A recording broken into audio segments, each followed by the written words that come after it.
Ce fut en quelque sorte, le triomphe de l'amour sur le protocole. Le 9 avril 2005, 9 ans après son divorce avec la princesse Diana, le prince Charles épousa celle qu'il avait toujours aimée, Camilla Parker Bowles.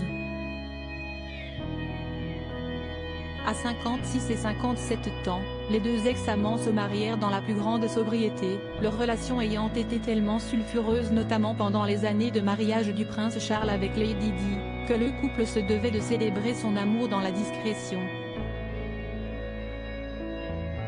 Et ce fut le cas, une simple cérémonie civile au Windsor Guildhall en présence de leur famille puis une dédicace de l'église d'Angleterre à la chapelle Saint-Georges, avant une cérémonie au château de Windsor, tout comme le prince Harry plusieurs années plus tard. Ni la reine Elisabeth, ni le prince Philippe n'assistèrent à la cérémonie civile.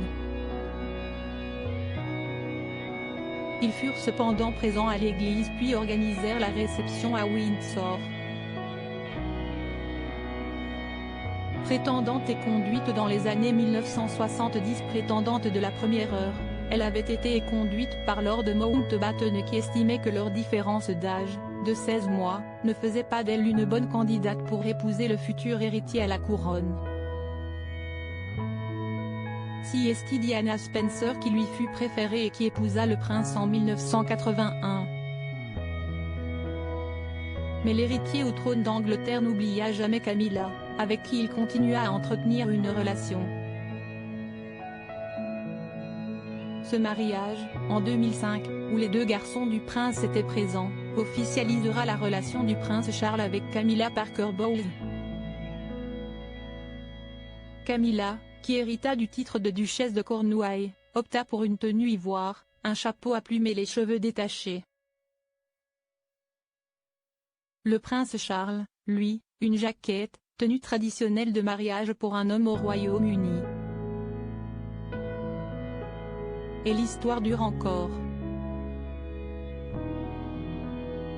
Beaucoup plus populaire qu'à une époque, où elle n'était vue que comme la femme responsable du divorce du prince, Camilla semble avoir gagné peu à peu le cœur des Britanniques. Le couple vient d'ailleurs de fêter ses 14 ans de mariage. Diaporama réalisé par Arabelle Combet.